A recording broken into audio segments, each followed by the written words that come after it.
Get some more people coming with us. I'm pleased to welcome everybody here for the Michigan Proposal 15-1, otherwise known as Prop 1, so that you're not confused. Co-sponsors along with the League of Women Voters tonight are the Flint Area Public Affairs Forum. Raise your hand, Karen, and anyone with Flint Area Public Affairs Forum. Thank you very much. They're great partners.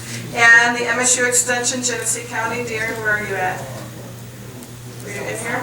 He's outside helping people park. Okay. They're great co-teams with us, and I want to thank them for all their help. We do make a good team, the three groups. We have a distinguished group of panelists tonight that are ready to explain all the different elements of Prop 1, and we'll be having Matt Franklin introduce you to them in just a minute. Our goal is to provide each of you with straightforward information, unvarnished. You're getting all kinds of hype now, things in the mail, your phone's ringing off the hook. Hopefully tonight we can answer any of the questions that you have so that you're ready for the May 5th election. I want to take you just a moment to remind you of our Vote 411.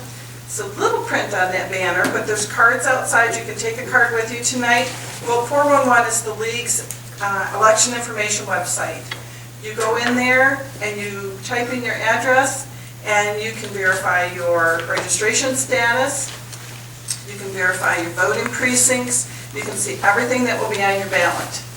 If you have a question or a comment or you have trouble navigating it, you can email me. My email is on that card that's outside, and we will do our best. I'm going to probably direct you to Crystal Jackson, who's our webmaster, but we'll do our best to answer any questions that you run into. Cards. There are cards in front of every seat. Those are if you have questions that are not answered as the panelists are going through, or you get a question that raises up, please fill out the card. There will be people going up and down the aisles collecting them, and we will be passing them off to the moderator, and he's going to be kind of filtering them so that we can get the broad spectrum covered. So, without further ado, I'm going to introduce Matt Franklin, co-anchor for ABC 12 News at 5, 6, and 11 with Angie Hendershot. Well, I've never said that out loud, I guess. Matt joined ABC 12 News in June of 2004. He's originally from the Detroit area, and he graduated from Central Michigan University with his BAA in Broadcast and Cinematic Arts. While attending CMU, he earned a number of awards from the Michigan Association of Broadcasters Foundation for television reporting. After successfully completing an internship at WJBK in Detroit, Matt got his first professional break working as a reporter and fill-in anchor at WLNS in Lansing during his junior year of college. In addition, he also held a number of freelance reporting positions in mid-Michigan before coming to ABC 12. While at ABC 12, Matt's been repeatedly recognized by the Michigan Association of Broadcasters for his ability to report quickly and accurately on breaking news. When he's not at work, you can find him around mid-Michigan, spending time with his friends, working out, and participating in community events such as this. Matt's proud to call Genesee County his home, so I want to have you all welcome Matt Franklin as our moderator.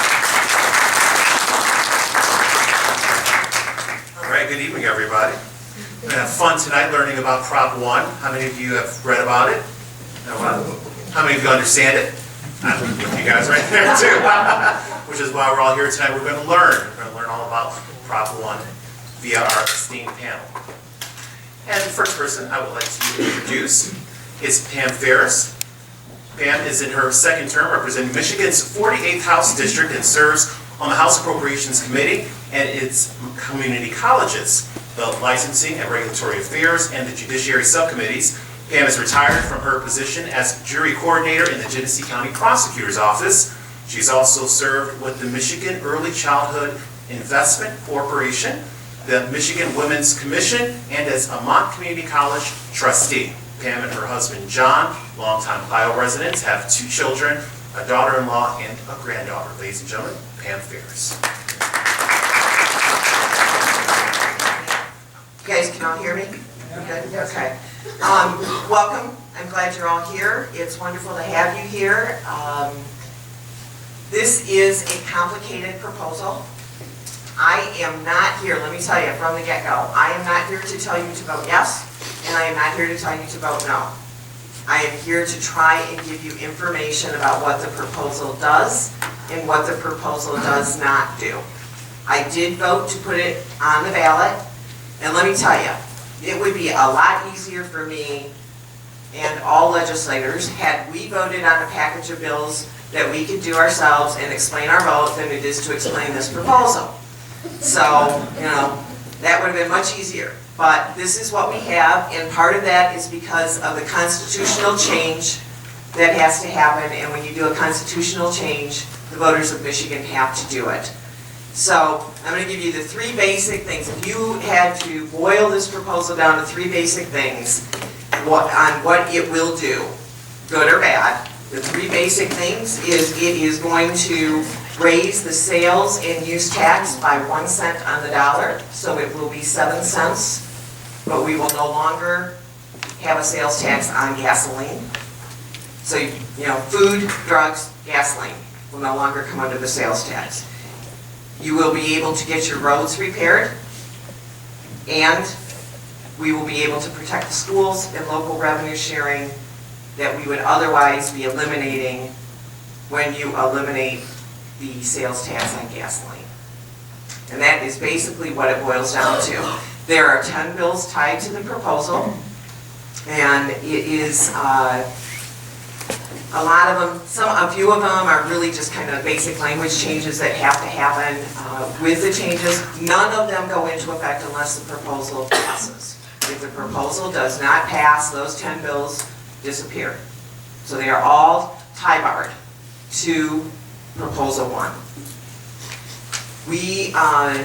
If we go in and make changes with the sales tax and stuff, right now the sales tax on gasoline, most of that money goes to schools and it goes to revenue sharing. A lot of years ago when we decided to do, then it was Proposal A, which took money, off of your home so that you weren't paying the school taxes on your home. We put it on gasoline. That's why you pay those taxes on gasoline, and it goes to school and it goes to local revenue sharing. And because as voters, we did that, it was a constitutional change. Because this would be a constitutional change, voters have to make that constitutional change also. So that's why you have to vote on this, is because they chose to do it in a way that requires a constitutional change. So that's what that is all about. I'm sure as we go on, I'm going to pass this on down or let Matt introduce the next one in just a moment. I'll be here. I'm happy to answer other questions. There was a lot of information that we left out in front.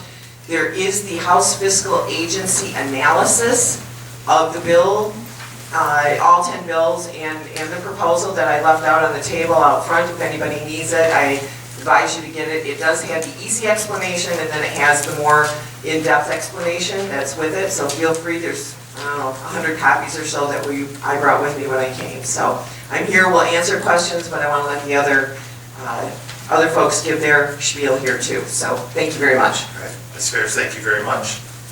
Our next speaker to introduce themselves is Polly Kent. Polly Kent is an administrator of the Intermodal Policy Division of the Michigan Department of Transportation.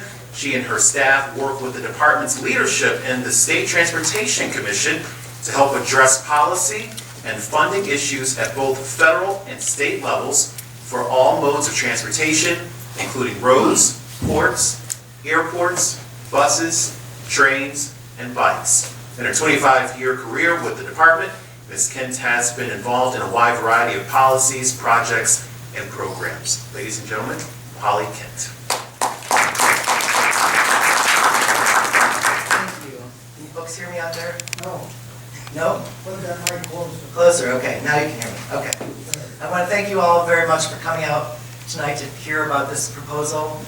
It's a very important topic, and I know it's a beautiful spring night out there. Finally, the weather in Michigan has seen fit to grace us with some warmer temperatures. I want to say, going into this, that as a state employee, I'm not allowed to take a position on a ballot measure, so I will just be communicating the facts of this proposal to you. In a nutshell, as a representative said, what the proposal would do is to ensure that all the taxes you pay at the gas pump would go to transportation, and the increase in sales tax would go to schools and cities. What the proposal would do would be to take the 6% sales tax off of gasoline and diesel fuel and replace the gas tax, which is a flat 19 cents a gallon or 15 cents a gallon for diesel, replace that with a price-based tax. And so when you compare, it depends on what the price of gas will be in October when this would take effect if it passes. But the actual tax would rise between 3 to 10 cents, depending on the price of gas in the fall. It also would impose a diesel tax equivalent on compressed natural gas, which is not taxed at the moment, and a number of truck fleets are converting to compressed natural gas, so it seemed like a good time to do that. For registration fees, your existing vehicle registration fee will not change. It will not go up. What will happen is if you buy a new car after 2016, currently in the law, when you buy a new car, each year for the first 4 years, there's a discount in the registration fee. That discount would go away. But it would still be a price-based fee. It's the administration's position that the price-based fee would still be eligible for deduction on your income taxes. That's been a question. And for trucks over 26,000 pounds, so your larger trucks, registration fees would increase over the course of 3 years from about $600 on your standard 80,000 pound semi to $1,000 for the largest trucks. What this would mean for transportation agencies is $1.2 billion a year more for the Michigan Transportation Fund. That's the money that goes to roads. The gas tax would increase with inflation, but there are several limiters in the legislation so that it would never increase more than 5 cents in a given year. And we've crunched the numbers a little bit in my agency, and even if gas were going up $1 a gallon a year, the tax would still only go up about 3 cents. So, and I think if gas was going up $1 a gallon a year, the 3 cents tax would be the least of our problems. It would be distributed to the state, county road agencies, and cities and villages. The counties and cities would see their revenue rise by 20% in the first year, 40% in the second year, and a 60% increase thereabouts in the third year when the thing is fully implemented. The Comprehensive Transportation Fund, which is the fund for transit, bus transit, rail passenger, and also marine ferries, would see about a $110 million increase by 2018. Their share would also ramp up over time. There is a provision in the bill to pay off some state trunk line fund debt that has been incurred over the last couple of decades. And there would be no change to the Act 51 distribution formula, so the way the funds are distributed currently would remain in place. For individual taxpayers, of course, you would see the sales tax rise from 6% to 7%, but remember there's no sales tax on food or prescriptions, and now there will be no sales tax on gas.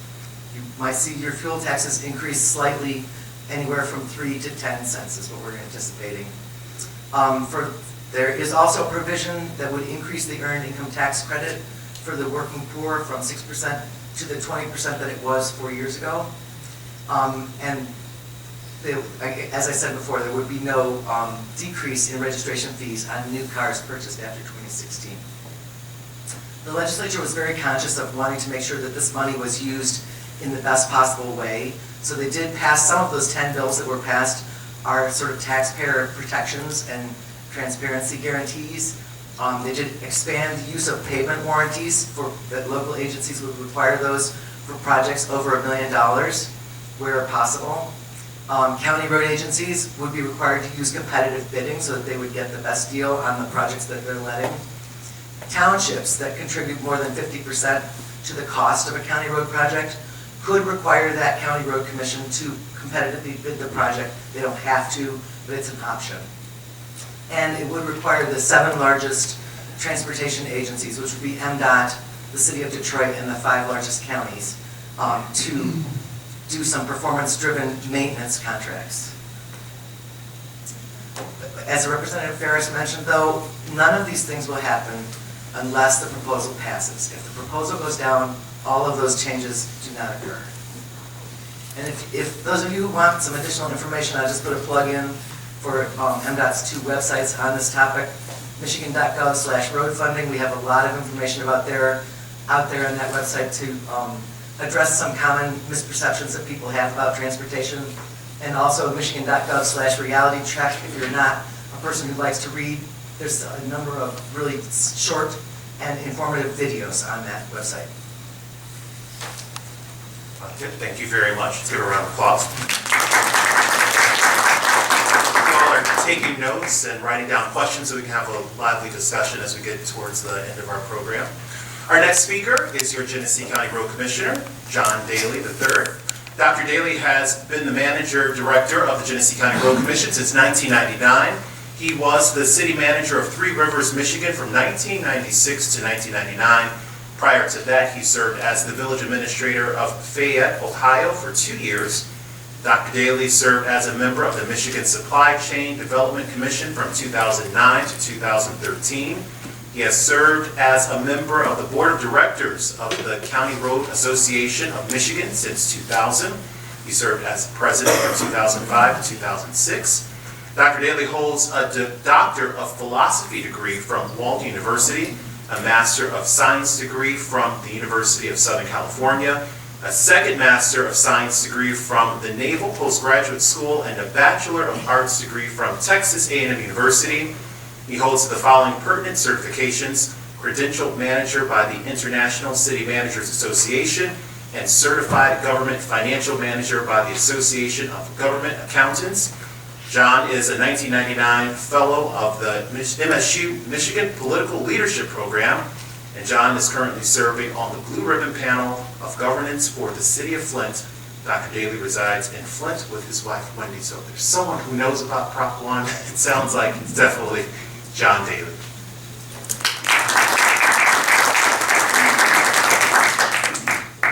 How's that? Everybody hear me all right? Okay, my role here, if you look at the, if you ever watch a sporting event, there's one announcer in there that's the color announcer. Okay, and that's my job, is to provide color. I do this, I do roads and bridges for a living, and that's what I want to share with you. I would reiterate what Representative Ferris said earlier.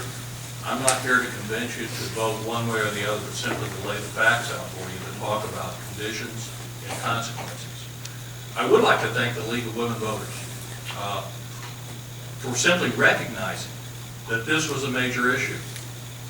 I would tell you, I believe that this is probably the most important event related to transportation infrastructure that has occurred in Michigan since probably the early 50s. It is a watershed event, make no mistake about it. What happens here is going to influence the future, our future for at least the next 10 years. The last time there was a funding increase for roads was in 1997.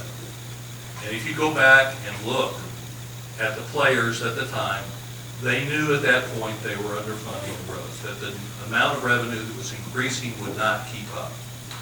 It was a partial solution that never resolved the full problem of roads. We built roads for only 2 reasons. First one is military defense, and the second one is to support the economy. The federal government takes care of the military defense angle through the interstate and the U.S. highway system and the federal aid eligible system. The supporting of the local economy falls principally to the state government and your local road commissions. Michigan's roads are in horrible condition. We don't do something about it. We don't leave our politics at the door and leave our emotions out of this discussion. I don't know what the other alternative is. People talk about, well, there's no plan B if Prop 1 fails. There's a whole bunch of plan Bs. That's the problem. There's probably 14 or 15 plan Bs. Everybody has a plan B, and they can't reach consensus on how this is supposed to be fixed. And we're at a point of transition. That's the reason this is a tipping point. If you go back and look at the cost to repair roads over the last 15 years, it was pretty much a linear increase. There's a fixed slope that, on that cost diagram that you can follow without too much trouble. What we've started to encounter the last 2 or 3 years is the cost to repairs are entering the exponential portion of the curve. Okay, You may remember that when Governor Snyder talked in January of 2012 about what was necessary, the amount of money additional that would be necessary to the repair of the roads, he talked about 1.2 billion additional would be necessary. We're now talking, the road experts, and I don't include myself in that, talk about 1.6, 1.8 is what's really necessary. Both of those numbers are right. They were right at the time. If we don't fix this problem, the problem is a funding issue. It's not how we slice the pie. It's not who's getting what portion or how it's being allocated. It's simply a problem. The revenue pie is not large enough to support Michigan's economic needs in terms of the transportation system. People ask me quite frequently, well, I drive down to Ohio. The roads are a lot better in Ohio than they are in Michigan. I would agree with that. And the reason is, I'll just share with you. Last week, the Ohio legislature passed a bill, which Governor John Kasich has indicated he will sign, that is a $7.1 billion transportation bill. Michigan's transportation bill, for the same period of time, is $3.2 billion. Less than half. We're putting less than half into our infrastructure of what the competitive nature is. You've had the main points of this Prop 1 laid out for you. I would also lay out some things that I think are good things that have happened because it's in a package. The first thing I think that is good, and this is, Polly alluded to this, is the road warranties. That is something that I personally have fought for over 4 years in terms of legislation. I believe there should be warranties on those roads. And we were unable to get them through. But if it goes through as part of this package, there will be warranties on construction projects. Competitive bid provision, again, is something that I think is warranted. The money is phased in over the first 3 years on a 60-40-20 split basis. And I support that. The reason I support it is frankly, think about where we are right now. We've just come through a recession that had economic consequences for everybody, not the least of which was the road construction industry. The road construction pool today is about a third of the size of what it was 10 years ago. If this passes, and if there were not the provision for phase-in, and all of a sudden you have all the road maintenance agencies, every county road commission, MDOT, every city and village, with increased funding, that's going to mean increased demand. Now, my Eco 101 prof used to say, you know, if the supply is fixed and the demand goes up, that's going to get reflected in prices. And the prices are going to go up. You're going to be paying more for the same product. The allocations provision allows the market time to make the correction and adjust the size of the pool to meet what the known demand will be. You'll hear people talk about the fact that, well, it's going to pay off debt. That's absolutely correct. It's Build Michigan 1, 2, and 3 debt, which was used to finance transportation infrastructure projects. So it is transportation debt that's in fact being paid off. It's not general fund debt. It's specific debt to the transportation system. So I think that is a good thing. And it will clear the air for that. So keep in mind that as you're approaching this, I go back to the beginning. Remember that a billion's got 9 zeros and a million only has 6. And so when someone talks about, well, we can get money from here and we can get $100 million from here or $50 million from here, that sounds like a lot of money until you compare it to that, what's going to be necessary to hit that target of $1.2 billion. Frankly, we're running out of time. The legislature has not been able to resolve this problem for 17 years. And another one of my profs used to say the classic definition of stupidity is doing the same thing over and over again, expecting different results. If this doesn't pass, the amount of money that's going to take to fix Michigan's roads is only going to increase. And I think that increase is going to make it even more difficult for the current legislature to reach any kind of resolution. So I think this is here, and there's no sustainable plan B that I can see in sight. At best, I would candidly tell you, this is probably medium-grade sausage. There are things in there that if I were writing this bill from scratch, I would not have them in there, or I would put them in there differently. But at the end of the day, I would have to believe that this represents simply the only answer that's been produced in 17 years that has any sustainable solution to it. So, again, thank you for your time, and hopefully we can answer any of the questions that you're writing down for me. Dr. Conley, thank you very much. And our final panelist this evening, Bob Schneider. Bob Schneider is Director of State Affairs for the Citizens Research Council of Michigan, a nonprofit public policy research organization that was first established in 1916. His research focuses on state policy matters with a particular emphasis on the state budget. Bob joined CRC in February 2013 after having served as Associate Director for the nonpartisan Michigan House Fiscal Agency. During his 15-year tenure at HFA, he developed extensive expertise and provided nonpartisan advice and analysis to state House members on state policy and budget matters in areas including corrections, human services, and transportation. Prior to joining HFA, he was a research assistant and project manager for Public Policy Associates, a Lansing-based policy research and consulting firm. He also served for 2 years within the Michigan Department of State, working on department budget and financial issues. Bob received his BS in economics from Central Michigan University and his MA in economics from Michigan State University. Ladies and gentlemen, Bob Schneider. Thank you all so much. Thank you for coming out this evening. Hopefully this will be an informative event for you. You can leave here with more knowledge of some of the internal components of this admittedly complex ballot proposal.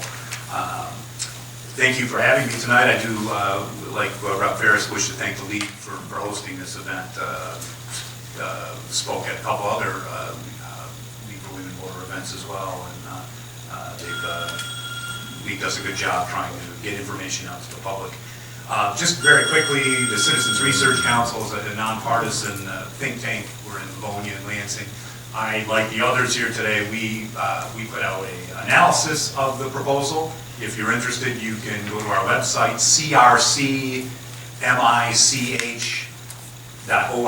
I also have cards here tonight. Please come and talk to me afterwards if you want a card. It has that website on it.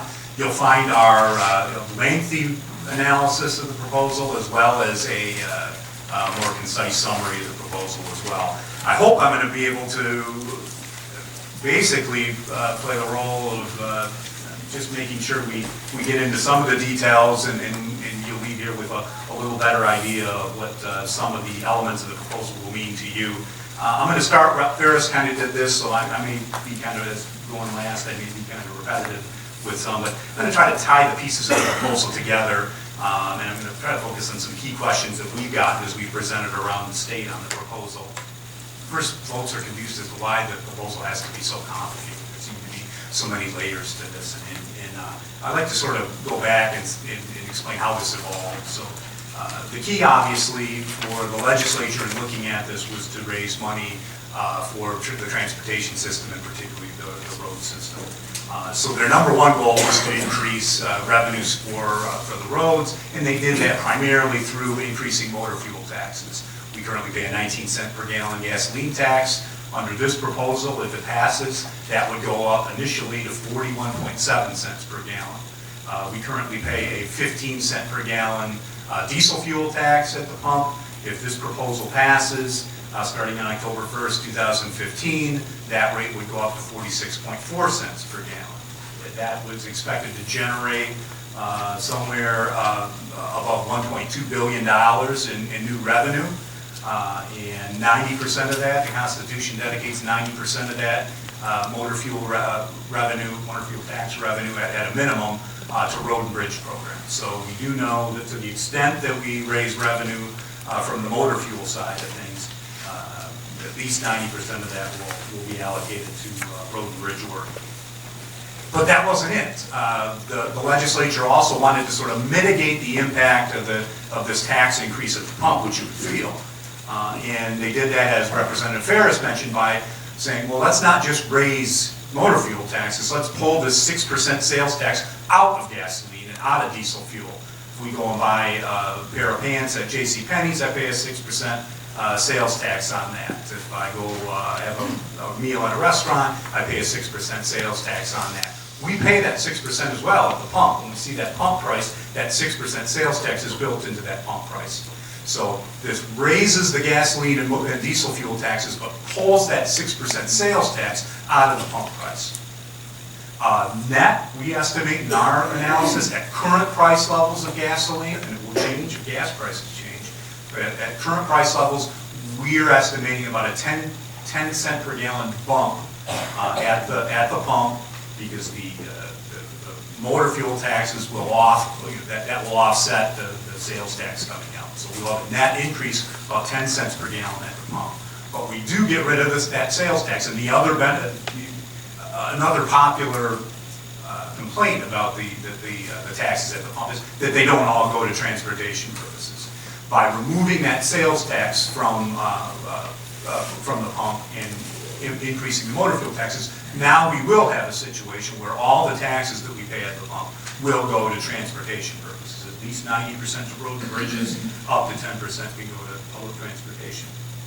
But, as Representative Ferris said, that caused other issues. So when we pull the sales tax out of gasoline and diesel fuel, there are revenue earmarks for that sales tax.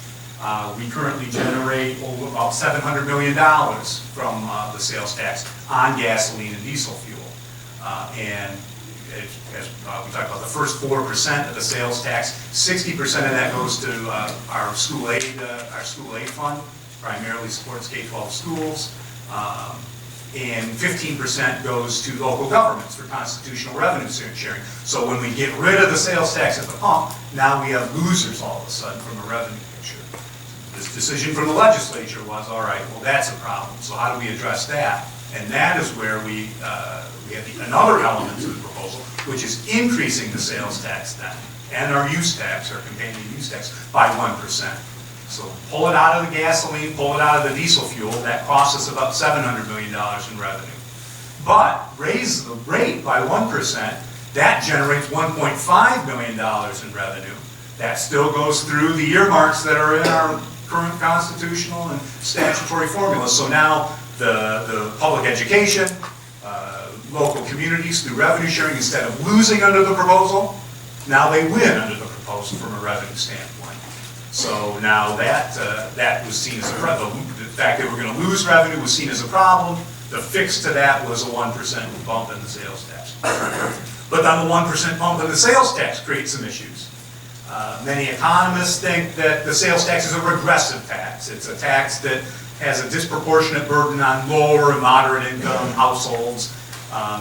They don't pay more dollars than higher income households, but a greater percentage of their income goes toward the sales tax. So the sales tax burden is higher on middle and lower income working families because they purchase more sales taxable items, household necessities, than they do services and entertainment and things that aren't taxed under the sales tax. So that brought about, as Polly, I believe, mentioned, the proposal to increase the earned income tax credit for low and moderate income families. That will kick back some income to them and help offset this regressivity of the sales tax. So several layers of it, and then what you have at the end is quite a complex policy proposal. But there is a rationale to it, and you'll need to decide as voters whether you approve of that rationale. I just want to clarify a couple things on the motor fuel tax side and on the registration tax side, and then I'll wrap up. On the motor fuel taxes we just talked about, October 1, if this passes, October 1, 2015, The gasoline tax goes from 19 to 41.7 cents per gallon. The diesel fuel tax from 15 to 46.4 cents per gallon. So about a 22-cent bump in the gasoline tax, 31 cents in the diesel fuel tax. And then, of course, we benefit from the sales tax coming out of that base, so a smaller net gain. As Polly talked about, these initial rates are set based on wholesale gasoline and diesel fuel prices. So those rates that I just cited, 41.7 cents per gallon, that equals 14.9% of the prevailing wholesale prices at the time all this stuff was being discussed late last year. The 46 cents, that's 14.9% of wholesale diesel fuel prices at the time this was being discussed late last year. One question we've gotten is wholesale prices go like this. They, you can be down 50 cents one week and up $1 the next week. So won't the rates go all over the place too?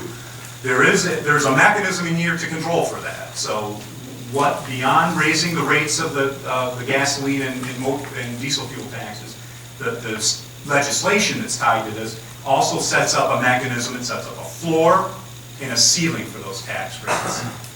And Polly talked about that floor. That floor, the initial floor, is going to be the gasoline tax rate, 41.7 cents per gallon. The ceiling is 5 cents more than the floor. And that floor is what will go up over time with inflation. So if inflation's 2%, the floor can go up 2%. If inflation's 1%, it can go up 1%. Two rules. The floor can never go down, and the floor can never go up, as Polly suggested, by more than 5%. So if we have 12% inflation like we did back in the 70s, at least we mitigate that, the floor can only go up so much. So essentially, we're going to have a big boost in those tax rates, and then we're going to see those tax rates go up slowly over time roughly with the inflation rate. Our analysis suggests that both the diesel and the gasoline tax rates will be about 45 cents per gallon by 2019. So the diesel rate will actually fall. It will fall to the floor level.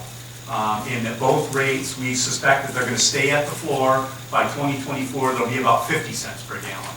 So a slow increase in that rate over time as well, and that's something that folks should understand. That helps offset, however, should also understand the fact that we're purchasing fewer gallons of gas every year, both because we drive a little less and because we're driving more fuel-efficient vehicles.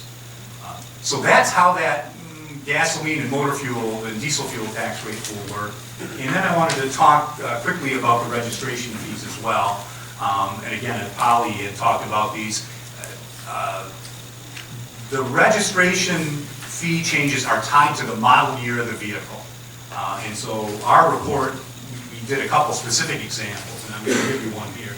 If you bought a vehicle, a model year 2014 vehicle, and it cost $30,000, list price, MSRP, $30,000, you can go look up in the Michigan Vehicle Code what your initial registration tax on that vehicle would be. And if you trust me here, I'm going to tell you it's $153. So in 2014, you register that vehicle for the first time, you're going to pay $153. Current law also builds in a discount. It's supposed to take into consideration the depreciation of that vehicle. In 2015, you would have gotten, the next time you registered the vehicle, a 10% discount. Instead of paying $153, you would have paid $138, 10% lower. In 2016, the third time you registered the vehicle, you would have gotten another 10% discount. You would have paid $124. And in 2017, you would have gotten one final discount. You would have paid $112. Under the proposal, you paid $153 in 2014. You got your first discount in 2015. You paid $138, and then we freeze it for everyone. Whatever you paid, whatever discount your vehicle got in 2015 is frozen and grandfathered in, so that this vehicle we just referenced won't get the last two discounts in 2016 and 2017. Instead, they'll continue to pay $138 per year. That's $14 more in 2016 than they otherwise would pay. It's $26 more than they otherwise would pay in 2017. So your vehicle registration tax is basically grandfathered in. Now, the good news, if you're driving a 2011 vehicle, and Polly said this as well, 2010, 2011, 2012, it's not going to change. You've already got your full discount, so you're not going to pay any more until you buy a new vehicle. You buy a 2002 2017 vehicle, you pay that initial discount, and you never get, you pay the initial tax rate, and you never get the discounts anymore. So this basically is affecting the new. We do sales tax on the difference, so that's going to help when you're buying a new vehicle as well, make up a little bit for that. But in terms of the registration tax, it keeps going at that same rate. So I wanted to clear that. Big trucks, the big commercial trucks will get a significant increase. Most of them will increase by 30 or 35% over the next 3 years. And also, and I believe Holly mentioned this, there's a surcharge for electric vehicles. So you pay $25 in addition to your registration tax. You'll pay an extra $25 or $75 depending on the type of vehicle, fully electric or hybrid vehicle that you have on the registration end. In short, our analysis suggests that this is, in the first year, going to raise about $2 billion in new revenue. About $800 million of that will be sales tax. About 1.2, 1.3 will be motor fuel taxes. The earned income tax credit kicks in, so the total revenue bill for this, or the total revenues generated, will go down in the future years by a couple $100 million. 10% more at the pump, 10 cents more per gallon at the pump. We're projecting at current prices that could go down.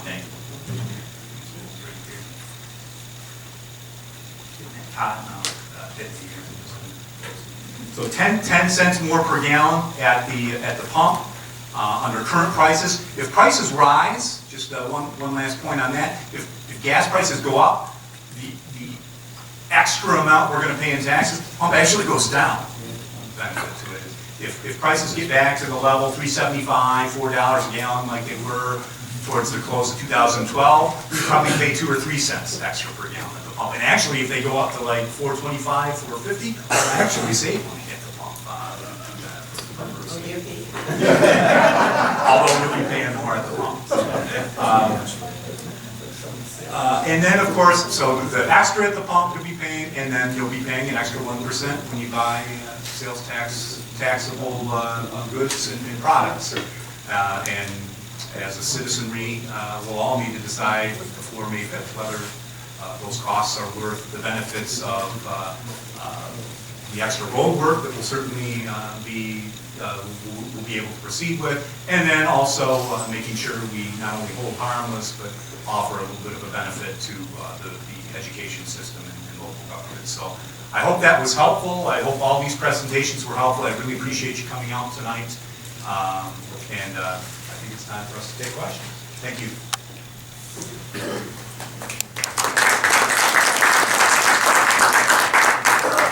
Bob, thank you very much for that. It's time now to do some questions from our audience. But before we do that, while we're still collecting cards, just want to remind you that you can find the Flint Area Public Affairs Forum on Facebook. Please tell a friend and share with your Facebook friends. You can also follow the Flint Area Public Affairs on Twitter, and the handle is @Flint Area Public, and we definitely welcome your comments there. So time now to take a couple questions from our panel. I'm going to try to direct them to the best possible person, but if it's from in the wrong place, be sure to jump in.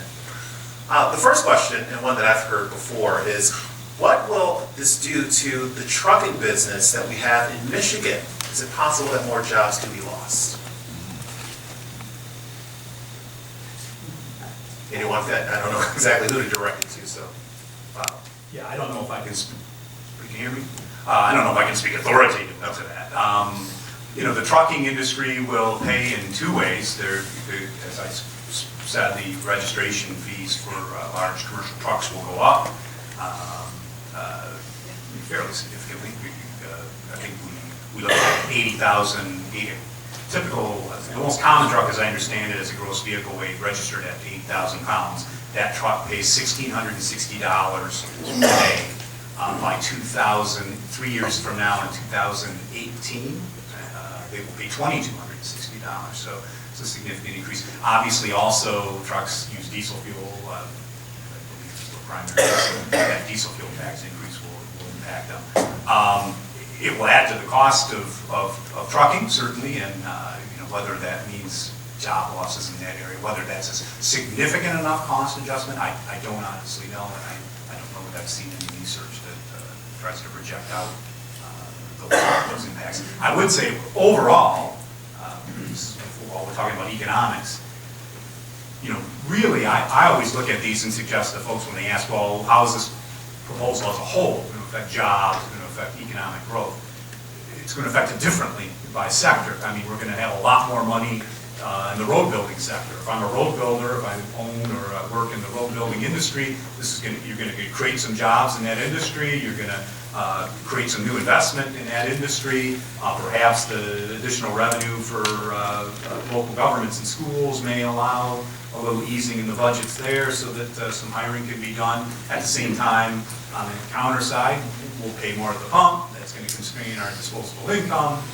We're going to pay more in sales tax. That's going to constrain our proposable income. So you have sort of offsetting factors, and usually at the state level, stuff tends to wash out. But specific sectoral impacts, I guess, are possible, and I'm not, I can't elaborate much more on trucking, I guess. All right, well, thank you very much. Pam, maybe you could answer this one. Why wasn't a sunset provision included in Prop 1 instead of making the bill forever, maybe 3, 5, 7 years as necessary?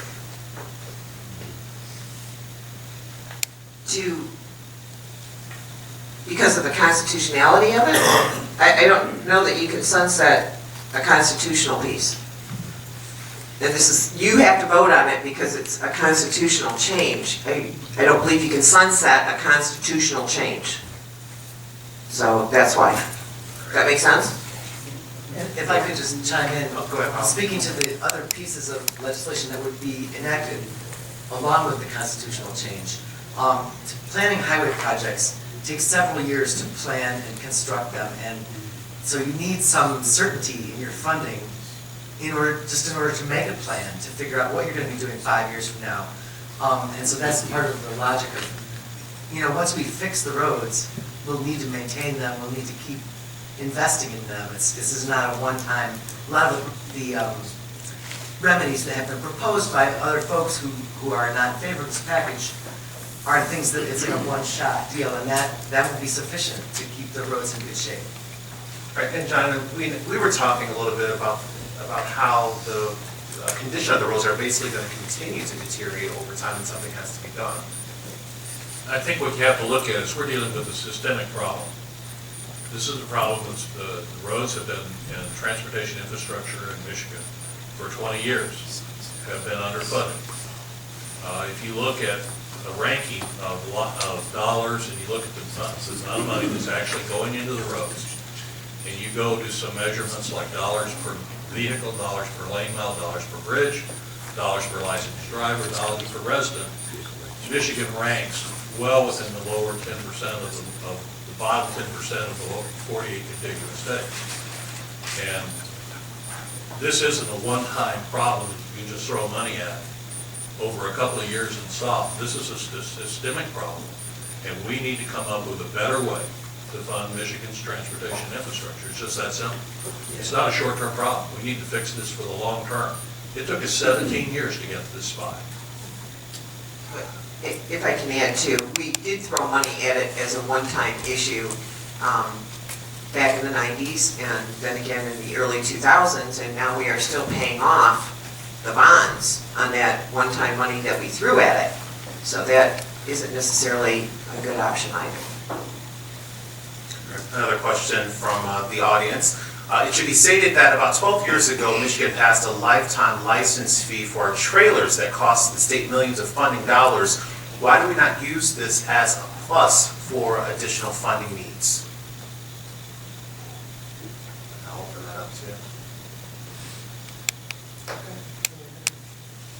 And I'm not sure some of my colleagues should jump in here too if you have a better answer than I do. This is for the permanent trailer plate, that's what we're talking about. And that change was made at the time, I think, to help the transportation budget. There was some talk about whether or not to change that in the legislature as the package was being developed, but ultimately that they didn't make that choice. I believe if you try to one-time license a vehicle, the cost would be prohibitive for too many people to be able to license, put a registration and license on a vehicle if you're doing a one-time thing. With a trailer or those type of items, it wasn't that prohibitive, but with a vehicle, and how many of us keep a vehicle that long? But a one-time fee, if you're paying $153 a year right now on a $30,000 vehicle, we go to a one-time fee, the life of the vehicle is what? 12, 15 years? You ready to pay something that high on a vehicle, or a little bit less than that? I think that makes new vehicles prohibitive. I'm going to try to lump this one question and with another one. With the writing of the current proposal, there's wording that says increased funding will go to the school aid fund. How can it be assured that it will be additional funds overall and not a repeat of the shell game that occurred over the lottery funds?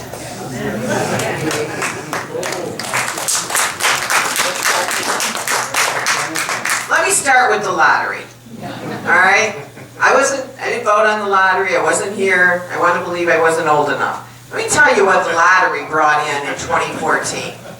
And every dime of the lottery goes into the school aid fund. In 2014, we brought in $742.9 million with an M. Okay? So that's $742.9 million.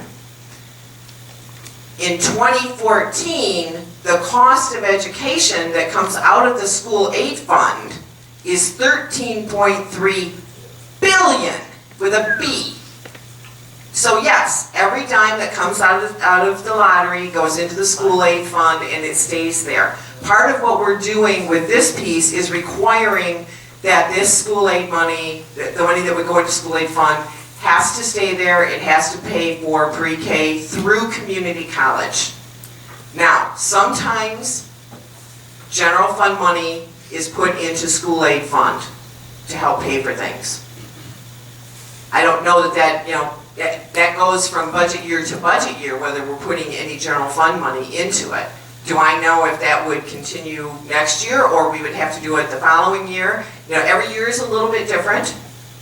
So, I don't know that extra general fund money would go into school aid fund, but it doesn't always, but sometimes it does. So, but every dime that's raised this way that goes into school aid fund is supposed to stay in the school aid fund and only be used for pre-K through community colleges. But the one lottery question just grinds my teeth because you get it all the time.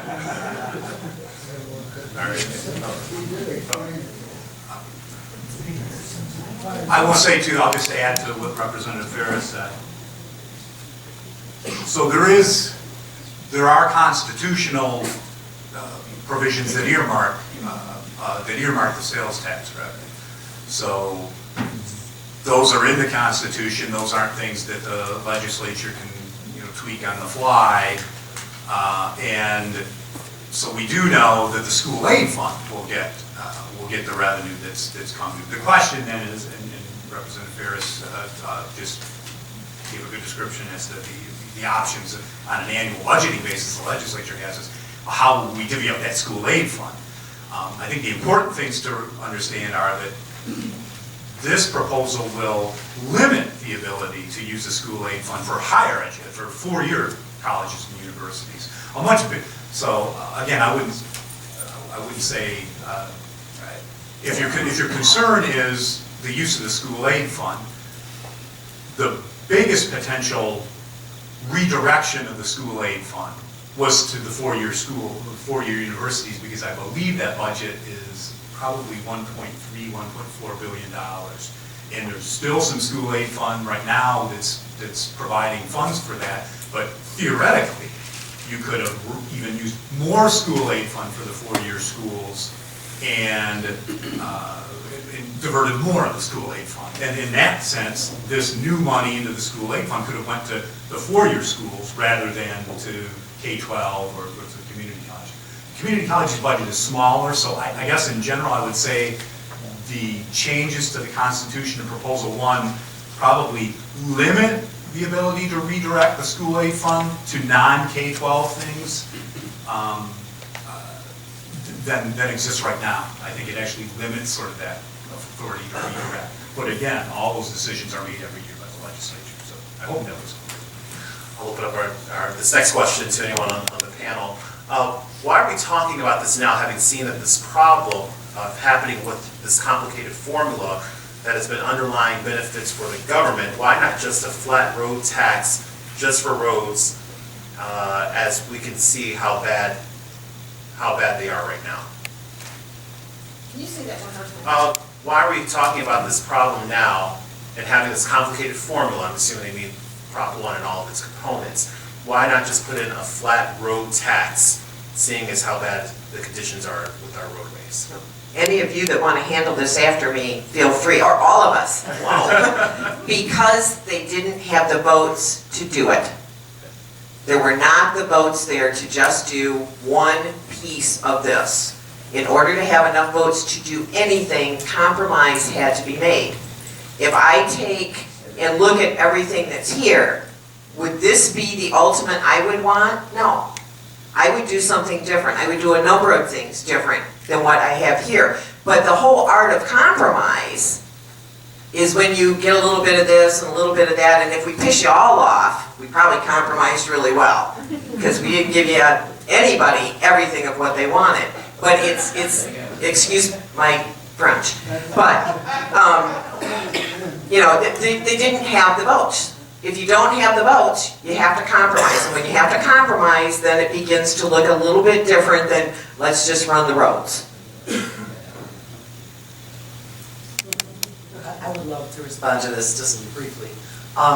In 2007, when as you mentioned, the more fuel-efficient vehicles and reduced travel started to erode our revenue from gas taxes, and the transportation industry worked with the legislature and tried to explain the problem to them, and they created a transportation funding task force appointed by the governor to look at the needs and the funding and make recommendations. So they met throughout 2008, and I was a staffer helping that effort. But unfortunately, 2008 was when the bottom dropped out of the national economy and gas went over $4 a gallon. And when they made their recommendations in November before that lame duck session, really no one wanted to hear it. And every lame duck session since then, folks have come back to the legislature trying to get some kind of transportation revenue package enacted. But as the representative said, the votes just were not there. So this Proposition 1, to me, it feels like a milestone.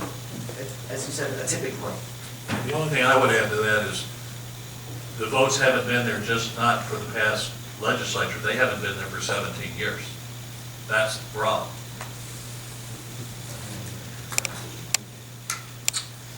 All right, next question is, I guess kind of one that I have. You know, so many people now we're in a climate where a lot of people don't really trust politicians and and so a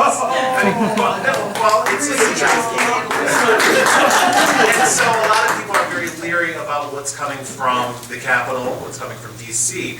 And how is it that we can be sure that the money that is allotted in Proposition 1 will actually go to where it's supposed to go to and not in some other sector?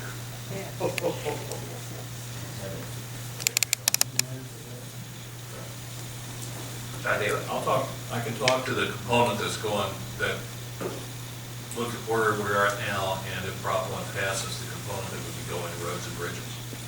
It's very simple. Right now, there's no constitutional protection for the monies that are going in to your roads and bridges. That's all determined on literally an annual catfight inside the legislature.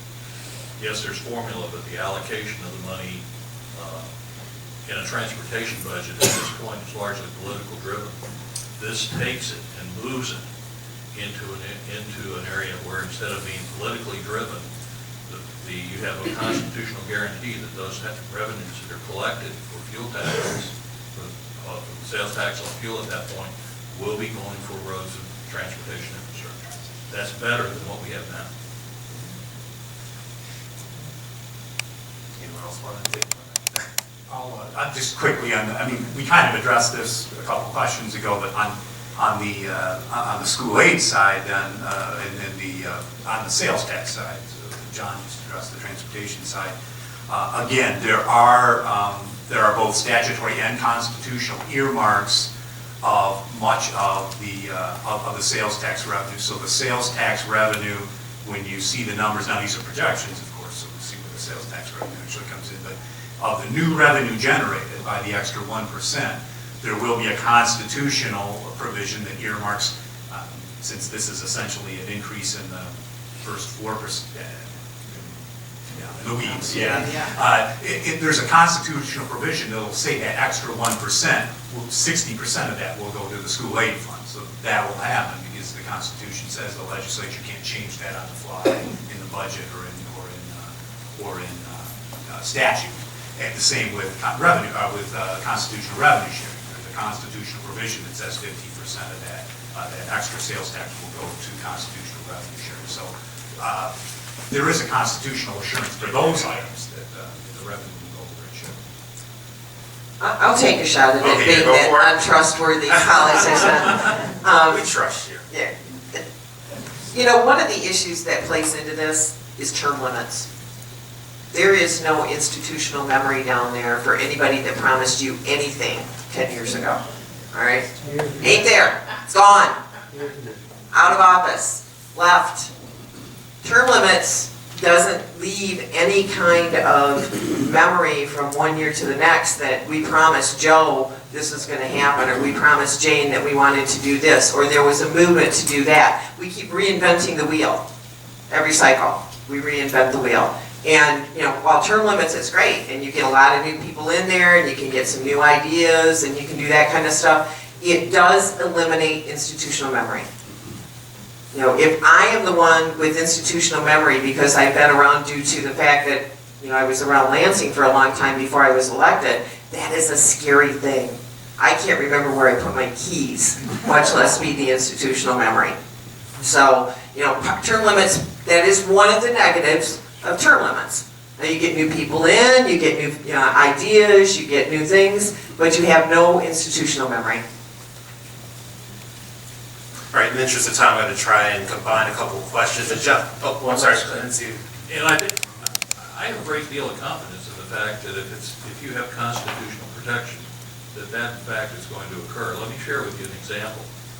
Okay, once you get something in the Constitution, it's there, and it's going to stay there. If there are weight limits that are there for vehicles, for trucks, commercial trucks, and if a weighmaster weighs a truck and it's over the weight limits, they get fined for that. Anybody have any idea where those fines go? State library fund. Why is it like that? It's like that because it's in the Constitution.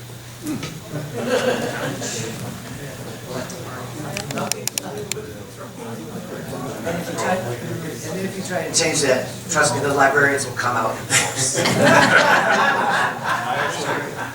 She's not kidding, I actually have scars. John, I know that you touched on this, and this is another question from the audience. What is the nature of the road warranties, and are the details clear at this point?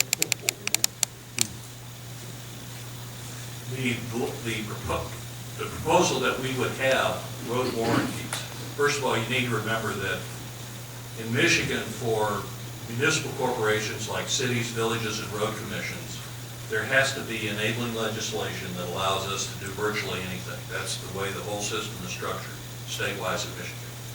This would be the enabling legislation that allows us to have warranties.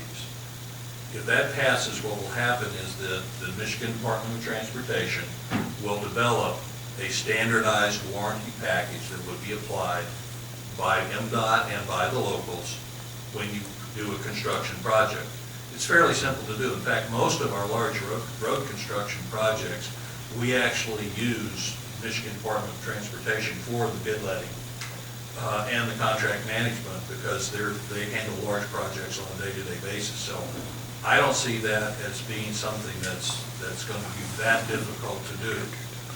I think it's a significant step because now there is no warranty on that work. Once the work project is pronounced as being done, you pay 100% and your only option, if that payment has been made, is taking the contractor to court. Whereby if you have warranties that are specified out for a period of time, you have now recourse that's not available to you currently, and I think that's a good idea. It's a step in the right direction of managing these road systems so that we can live within our means. But where we're at now, think about it, 19 cents, that's what it was in 1997. You know, I'm at the point, I can still remember, my memory's not that bad, I can still remember what things would cost in 1997. I can remember what the price of fuel was in 1997. We're paying, everybody in this room, you're paying almost 200% higher for the cost of gasoline today than it was in 1997. And those costs have been fixed. One of the reasons this is complex is because it's a watershed event that represents a structural change in the way we're funding the roads. And I think the proposal that's out there, until I see something better, I think it's a step that secures the road funding now and in the future. Three questions from the audience I'm going to try and combine into one, so in the interest of time. If Proposal 1 does pass, how soon will we see people out working, and how many jobs will be created from this proposal? And are these jobs that would come to local people, to Michiganders? So basically, what's the timeline? The proposal would be, if it passes, it becomes effective October of 2015. Okay, it generally takes about, and I'm using the process as it is today just for comparison's sake, it takes about 2 to 3 months for the money to come through the system, be collected, aggregated at Treasury, and then get distributed and come down to the locals. The thing that's good about the state dollars, in a transportation organization's budget, you've got local, federal, and state. The federal dollars are pretty much all earmarked against large projects. The systems maintenance is done with the state dollars. So I can tell you that as soon as we start receiving monies at the Genesee County Road Commission, the principal thrust of using the dollar utilization is going to be with systems maintenance. That's where we're really hurting. I can't do the preventative maintenance now to get the full service life that I can on these roads. And doing the preventative maintenance will allow us to do that. We're kind of a hybrid organization. We have some functions we keep in-house, and we keep employees year-round, for instance, snow and ice removal. We also have a large component that we outsource. And I would anticipate a large portion of this, particularly as we're ramping up for year 4 when we receive full funding, we're going to be outsourcing and utilizing the local assets and encouraging and supporting the economy. I can't see any other way to do that. And that to me is an approach that makes sense. So you would start seeing, in terms of maintenance in the system, I would think benefit within probably 90 days of us receiving the first funds. And for the Department of Transportation, I would echo that. And I think that folks at our department, even though the money, if the proposal passes, the taxes would increase in October, but because it would be at that point a law, there are some short-term financing tools that MDOT can use. And I know that there are folks who would plan to do more preservation work on the highways this summer if the proposal passes. And I know that there have been estimates, because of the phased-in nature of this, it wouldn't happen immediately, but basically if you crunch the numbers according to the calculations that they have at the federal government, $1.2 billion invested in transportation per year creates 15,000 jobs. And I would again just emphasize, and I think both Holly and John earlier had talked about it, so just to reiterate that there is a phase into the money. So we talked about there being $1.2 to $1.3 billion in new transportation revenue generated from the motor fuel taxes. But with that, that phased-in approach, where some of that money for the first 2 years will go to pay down state road debt, as opposed to going out through the formula, you're going to roughly see in 2016, the first full fiscal year, about 400 million in the ballpark of that for through the road formula, probably 800 million in year 2, and then as Polly just said, you're going to see the full brunt of that in year 3, where you get the full 1.2, 1.3 billion dollars going out. No doubt, I don't have any numbers, no doubt sectorally, again, within the road building industry, that's going to have an impact on jobs, it's going to have an impact on investment. Again, though, remember, there you're talking sector, you look economy-wide, there are offsetting impacts of, we're paying more in sales tax, we're paying more at the pump and gas. That has negative economic impacts that will detract from those positive economic benefits. So again, I wouldn't suggest that it's true that in the road building industry there'll be positive economic benefits and job increases. I wouldn't sell this so much as a jobs economic benefit, that there's going to be jobs and economic benefits on the whole from this proposal. I would suggest you all think of this as is this a good reallocation of our state's resources? Because on the whole, I don't think you're going to create tons of new jobs. You're going to do that in certain sectors, in particular the road building sector. Mr. Taylor? Just one thing I would ask you to do, take a look, if you want, sometimes it's tough to get a grip on condition of the system. And what I use as an indicator are bridges. The reason I use them is because they're concentration points generally where you get a lot of traffic is when you look at the roads that are around them. They also tend to be fairly large items in terms of the amount of money it takes to repair bridges. And also they have a great deal of significance on the impact on traffic. Okay, look at Genesee County. There's 6 bridges that cross the Flint River. And you close those 6 bridges and you got to go to Lapeer. You got to cross the river. So take a look at that. Those are good indicators because those are the harbingers. Okay? In Macomb County, 3 weeks ago, they closed a bridge on a primary road, 32-mile road. They closed it because it was unsafe for the public to use. They didn't put any planks, steel planks on it. There wasn't concrete falling. It was unsafe. And that's going to be, those are the things to watch. Those are the symptoms of what the overall condition of the road system is. My prediction is that's where it's going to show up first. We have 5 bridges that we've identified in this county that are in dire need of repair. And if we don't receive supplemental funding for those 5 bridges, we believe that starting in years 4 and 5, we will have to close those in order to keep the public safe.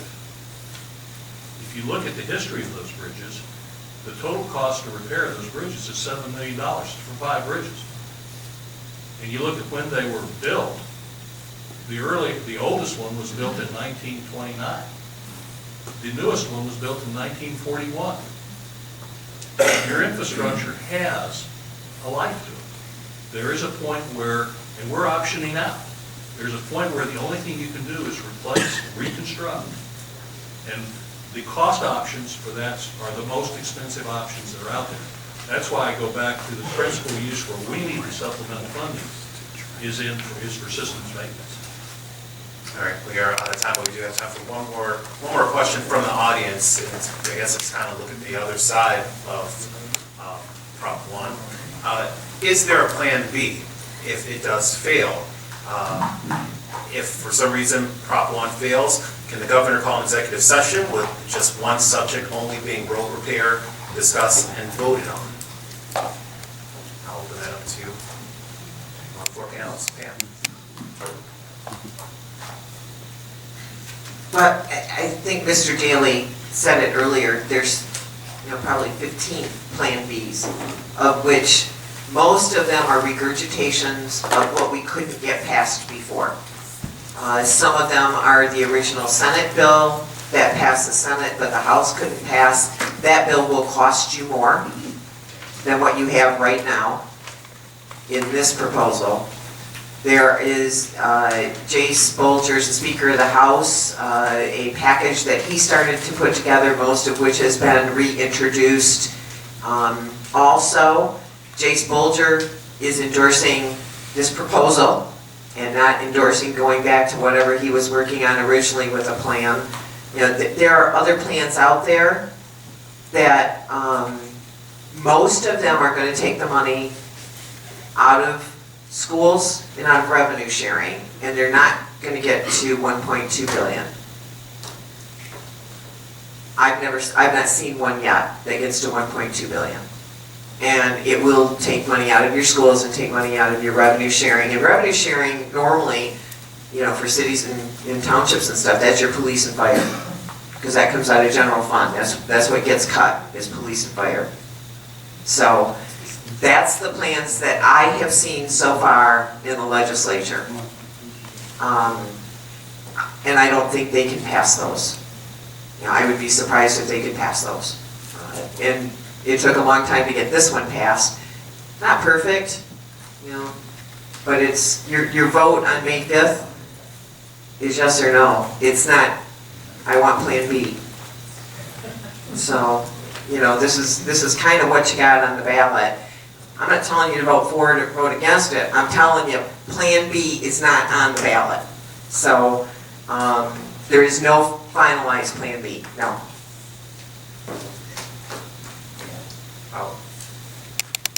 And I would just add to that, every transportation revenue package that's been enacted has happened in the lame duck session. So even if the proposal fails and they cobble together some kind of Plan B, I don't think there would be action on it for 2 years. And as John mentioned earlier, we really don't have that kind of time to wait. There have been so many, as the representative said, there's so many different proposals out there, but part of the problem is the magnitude of what's needed. You know, that I've seen articles suggesting, you know, pot for potholes. Well, they legalized marijuana in Colorado. It raises $50 million a year in tax revenue, which is a lot of money, but doesn't come close to covering what we need for transportation. I've been keeping a list because I've heard them all, believe me, over the years. Growing hay in the right-of-way, someone suggested to us. All the proposals that you hear, none of them are close to being large enough to address the problem. Jill, can you talk about, one of the ones I always get is, why don't we do toll roads? Can you talk about that? I can talk about that. We almost did do toll roads in Michigan back in the 1950s, but then the federal government enacted the National Highway System, the Federal Highway Trust Fund, and we let go of that idea. Other states that have toll roads, typically those toll roads came in before the Federal Highway Trust Fund was created by President Eisenhower. In order to do toll roads... What does that mean? We can't just like turn our interstates into toll roads now. The federal government won't allow you. If we were adding lanes, we could add a lane to the interstate and toll that lane. But because we currently have free capacity on our freeways, we can't just convert that to tollways. There is some talk at the federal level of softening some of those provisions, but until Congress chooses to act on that, that doesn't change. So that's why we don't have toll roads. John, final thoughts? This is one of these silver bullet answers, okay? It looks good at the surface and it just sounds great because it's just something we can throw at the problem and look to get some type of resolution. The problem with it is, this is a revenue problem, okay? You look at toll roads and that's typical. Most places where the public sector has run the toll roads, they have not turned out well. That's the reason they've outsourced. You go to Chicago and deal with those over there, they're all being run by private vendors. And the reason is because the government didn't do well. In fact, the government of Illinois didn't even do a good job in turning the toll roads over to the private vendors, because this year they're going to have to pay a supplemental to the vendor because the volume of traffic's slow. Believe me, I've looked for silver bullet answers, something that would be easy to sell, because if it's easy to sell, You can sell it to the politicians, no offense, President Burns. It's a much easier sell. There's nothing out there that's easy. And I honestly believe we're at a tipping point. If we don't resolve this within the next 18 months, if we continue to kick the can down the road, we're going to be talking about a level of monies that I'm not sure we can produce it. Okay. Now, that brings us to the end of our Q&A. Any panelists have any final thoughts they would like to wrap up with for a few minutes? Clarification? Senator Ferris. I just want to thank all of you for being here, for taking the time to be interested in what this proposal is about, what it will do, what it won't do. You know, it's up to you what you want to vote for on it. I do ask, however, that you go vote. You know, whether you agree with it or disagree with it, May 5th. Polls are open, 7 a.m. to 8 p.m. Please go vote. And I will remind you that Plan B is not on the ballot. So you get a yes or you get a no. So thank you very much for being here with us tonight. Bob, final thoughts? No, thank you for having me tonight. Appreciate you all coming out. Again, if you go to our Citizen Research Council's website, crcmich.org, you will find our both long form, lengthy, and short summary analysis of this proposal. And we also have a live webinar, archived webinar. So we walk you through the different elements of this proposal. If that's helpful, please see our website, and thank you so much for coming out and showing your interest in this important policy issue. Holly Kenneth. Just want to say thank you all for your interest and thanks to the League of Movement Voters for putting this panel together. And Dr. Daly. Just thanks for coming out. I would reiterate what Representative Pierce had said. The worst thing you can do is not vote. How you vote is up to you. But this is an important issue for Michigan. It's probably, as I indicate, I believe it's the most important transportation issue that the voters have had to look at in probably 25 to 30 years. And it's going to, in large measure, either way, will determine the future, the direction of how we go in Michigan with our transportation infrastructure. And again, my thanks to the League of Women Voters for identifying this as an important issue. Certainly want to thank all of you for your questions, and the panelists are still going to be here a little bit after if you have any additional questions for them. Thank you all so much for coming out tonight.